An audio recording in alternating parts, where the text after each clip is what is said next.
आज उद्धव ठाकरे का सामना को दिए गए इंटरव्यू का दूसरा भाग भी अपलोड हो चुका है और जैसा कि हमने प्रॉमिस किया था कि हम इंटरव्यू के इस हिस्से का भी एनालिसिस करेंगे ही, तो वो हमने किया है। आज वैसे उद्धव ठाकरे का जन्मदिन भी है, तो उनको हमारी तरफ से ढेरों बधाइयाँ। हमने पहले भी कहा था कि इस एनालिसिस के पीछे सिर्फ आलोचना करना हमारा मकसद नहीं है, लेकिन जहां बात बेसिर पैर की सुनाई पड़ेगी ना, वहां तो बोलना पड़ेगा। तो शुरू करते हैं और सबसे पहले सुनते हैं उद्धव ठाकरे ने उनके अपोनेंट्स के हिंदुत्व पर इस इंटरव्यू में क्या कहा। सुनिए आप। आताचं जे हिंदुत्वाच्या नावाखाली तुम्ही वाटेल ते खपवायला बघाल तर ते या देशातीलच नव्हे जगातला हिंदू कदापि स्वीकारणार नाही।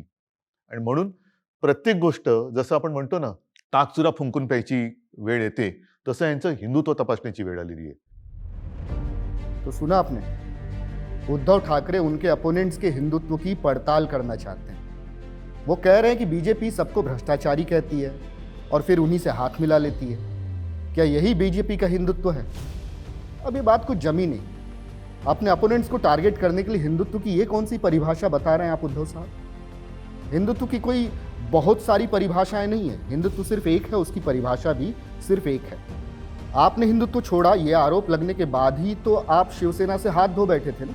तो हम तो अभी भी आपको कहते हैं कि एक बार फिर आप आत्ममंथन कीजिए, आपको आत्ममंथन की जरूरत है। वैसे इस इंटरव्यू में और भी बहुत सारी बातें कही हैं उद्धव ने, सुनिए आप। म्हणजे त्यांनी जे सांगितलं ना की परिवार वाचवणारे तिकडे एकत्र आलेले आहेत, मग तुम्ही सत्ता वाचवायला एकत्र आलात का? जसं बेंगलोरला परिवार वाचवण्यासाठी लोक एकत्र आली असं त्यांचं म्हणणं, मी ठामपणे सांगतो, परिवार वाचवायला चालू, माझा देश माझा परिवार आहे, हे माझं हिंदुत्व आहे। तो अब सुन लीजिए, अब चाहे पटना की हो या बेंगलोर की अपोजिशन की, इन दोनों ही मीटिंग्स में ये वाली फीलिंग तो आई ही थी कि अपोजिशन अपना परिवार बचाने वहां आया था। अब इन मीटिंग्स में शामिल हुई किसी भी पार्टी में इतनी कुव्वत तो है नहीं कि वो अकेले बीजेपी को चुनौती दे सकें, तो इन्होंने इंडिया नाम से संगठन बना लिया। लेकिन इसमें ज़्यादातर पार्टी के नेता अपनी अगली पीढ़ी के भविष्य की चिंता की वजह से तो वहाँ जुटे थे।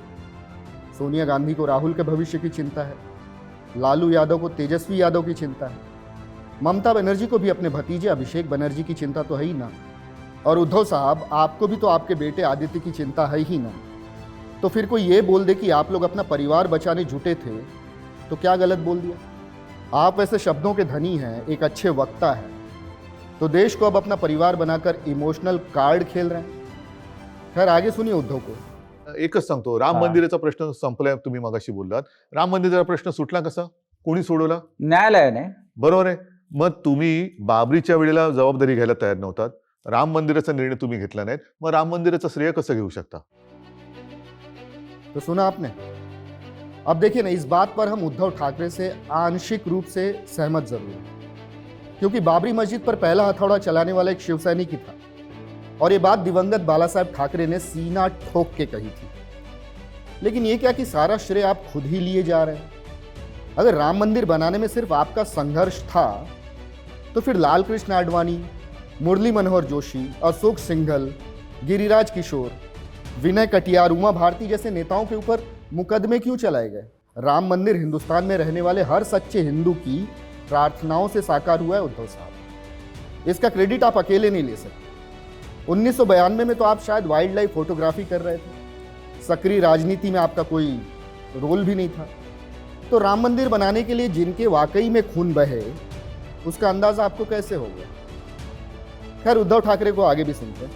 नाही, हे अत्यंत वाईट असं हे मत होतं, कारण शेवटी ज्यांच्याकडनं आपण सर्व काही घेतो त्यांच्याबद्दल असे उद्गार काढणं हे आपल्या संस्कृतीला शोभा देणारं नाहीये। नेहमी आपण वडीलधाऱ्यांचा मान, आदर, सन्मान ठेवतो आणि तो ठेवलाच पाहिजे। मग आशीर्वाद कोणाकडनं घ्यायचे? तर हे वक्तव्य मला सुद्धा आवडलं नाही। अब उद्धव ठाकरे की इस बात से हम बिल्कुल इत्तेफाक रखते हैं। ये बात उन्होंने शरद पवार के बारे में कही कि किस बेअदबी से अजीत पवार ने उन्हें राजनीति से संन्यास लेने के लिए कहा था। ये हम भी मानते हैं कि बड़े बुजुर्गों की इज्जत होनी ही चाहिए, उनके ही छाया के तले हम बड़े होते हैं और हमें उनको अपमानित करने का कोई हक नहीं।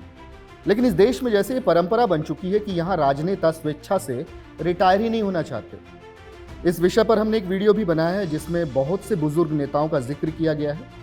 उस वीडियो का लिंक हम डिस्क्रिप्शन बॉक्स में डाल देंगे, उसे आप देख सकते हैं। खैर उद्धव ठाकरे को एक बार फिर से सुनते हैं.